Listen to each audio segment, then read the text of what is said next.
Hello, I'm Susan Horwitz, Director of Sport New South Wales and the former Director and President of Women's Sport New South Wales.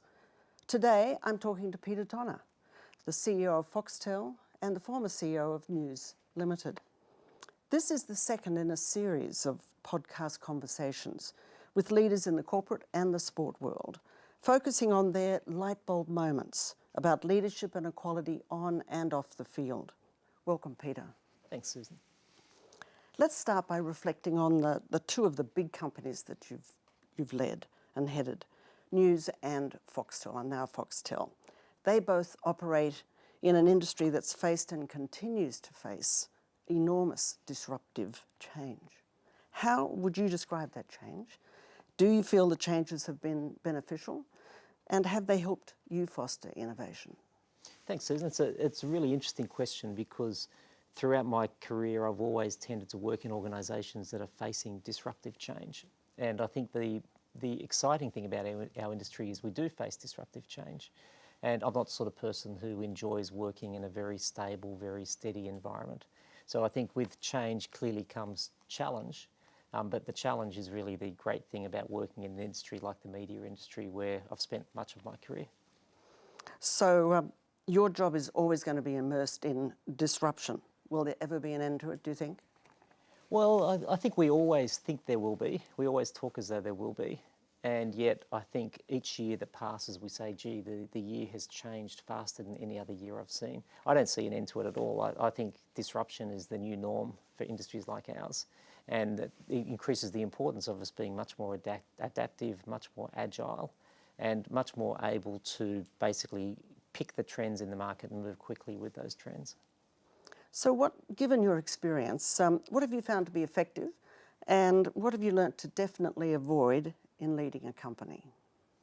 So in an environment like the environments I've worked in, very disruptive environments, I think the most important thing is the attitude with which you approach the change. And I've actually got a favourite reaction, I guess, to traditional academic views of change. And quite often when you talk to university professors, if you talk to actually many people who have read textbooks, they say to create change, you have to create a burning platform. And in my experience, and I've had a bit of experience with change, yes, the problem is that when you try and create a burning platform, what you're really doing is you're creating fear. And when you create fear, you create inertia.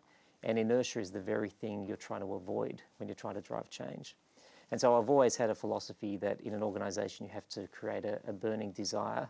You have to not be worried about what's wrong with the industry you're working in and what you're running from, but instead focus on where you'd like to be and inspire people with the optimism and the positivity about where you should be. So I take it you enjoy leadership? I love leadership, yes. So how would you describe your personal leadership style? Well, I think I'm not the very extroverted, stand on the hill and call everyone to follow sort of a leader. I think I'm a very authentic leader. You get what you get. I am what I am. And I think that's a really important component of leadership. In fact, I'd argue the most important component of leadership is knowing who you are, knowing what you stand for, knowing what your values are, and being very true to those. Because I think without authenticity in leadership, it's very hard to get any commitment from anyone around you. I think I'm a relatively consistent leader. I don't like to chop and change. I like to be flexible and like to be agile, but around a very clear sense of direction. And I think it's important not to vary too much from the ultimate goal. Sure, you're going to take a different path to get there, but I think it's important to have that long-term perspective. Well, I know you've competed in the New York Marathon and you're training for the upcoming Tokyo Marathon. Has the experience of running marathons and sport helped you in corporate life, do you think? And are we all going to have to run marathons if we're in corporate life? Don't tell me that, please. Well, I need to correct you, first of all, that I didn't compete in the New York Marathon. Oh. I completed the New York Marathon, but I certainly wasn't competitive, and that wasn't the goal. But actually, there's a lot of parallels, I think, in running a marathon versus running a business. And, a couple of them that really stand out for me is, first of all, you do need to have that very clear end goal. That has to be a long-term end goal. Right. So in New York, I knew that I had to get to Central Park and it was 42 kilometres away. But the second thing I think is I knew that's where I had to be, but I didn't focus on anything but one step after the next. And I think that's also important in company life or in business life, to know what your destination is, but to really focus on the next thing you have to do and just have the perseverance and persistence to keep And I them assume going. also the people helped you along the way, Yeah, so both in corporate life and in a marathon, cheering you on, so to speak. yeah, no, absolutely. And actually, if there's a difference, I would say, is that in running the New York Marathon, there's unbridled enthusiasm in the crowds. And so, as many people do, I had my name, or my nickname, PT, stenciled onto my shirt. And so, as I was running, when I got to the deepest depths of despair and didn't think I could run any further, a random stranger at the sidelines would yell out and say, "Yay, PT, you've got this, buddy, you can do it." And that encouragement was really part of the thing that got me home.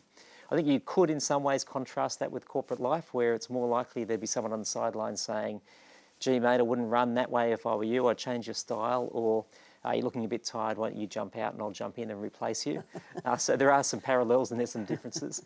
But I do think the long-term nature of choosing a long-term destination and sticking to it no matter what, but then focusing on what's the next step rather than worrying about the steps afterwards.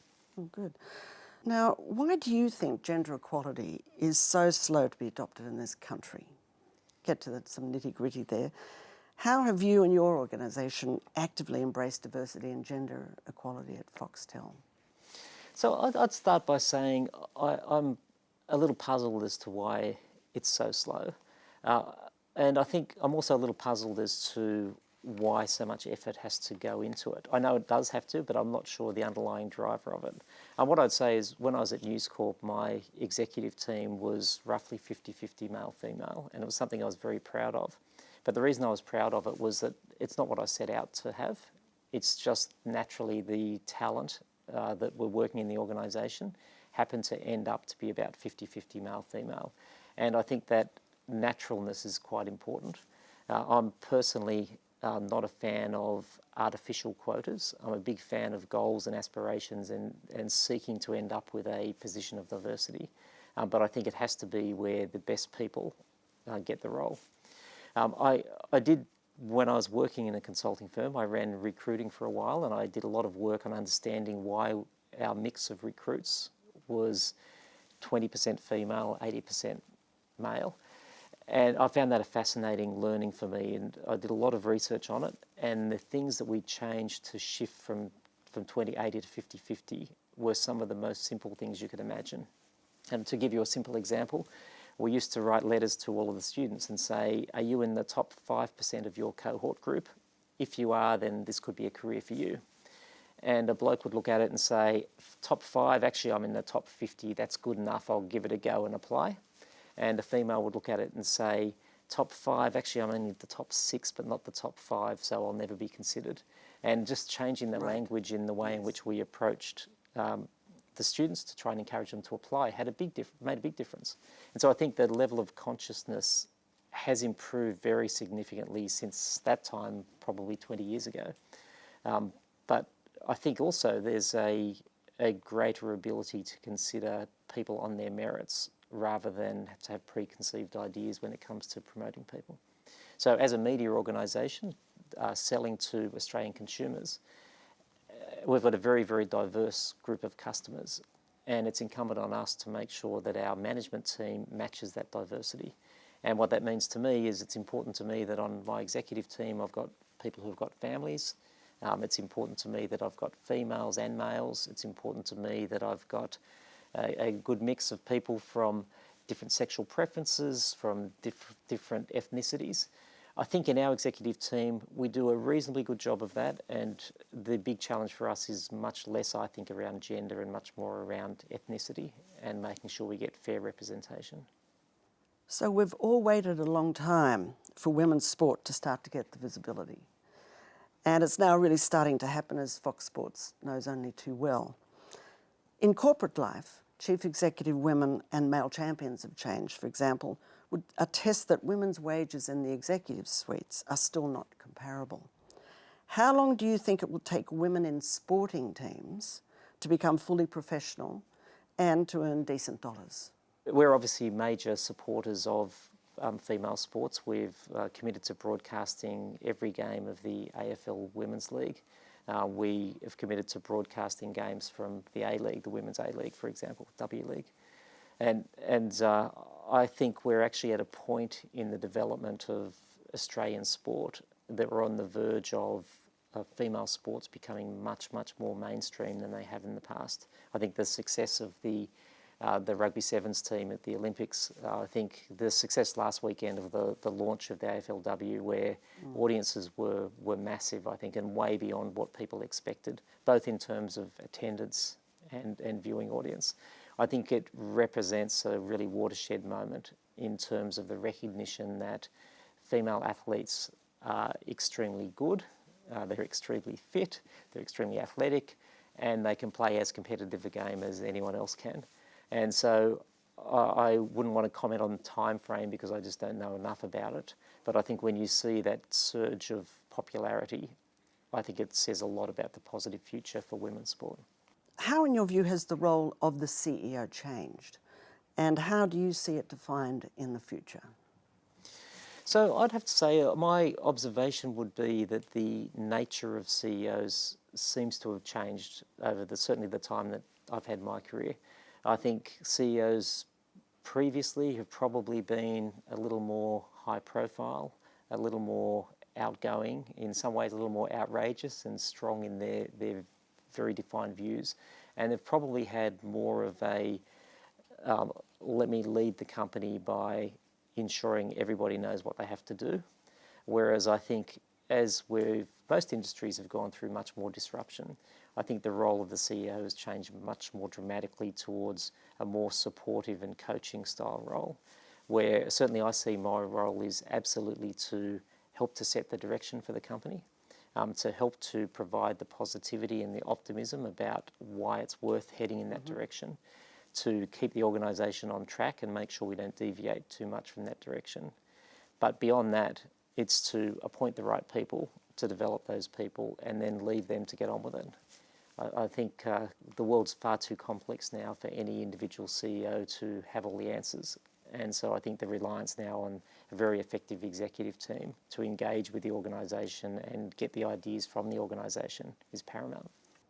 Peter, I want to thank you very much for talking with us, and we look forward to speaking again. Thank you. Terrific. Thanks, Susan.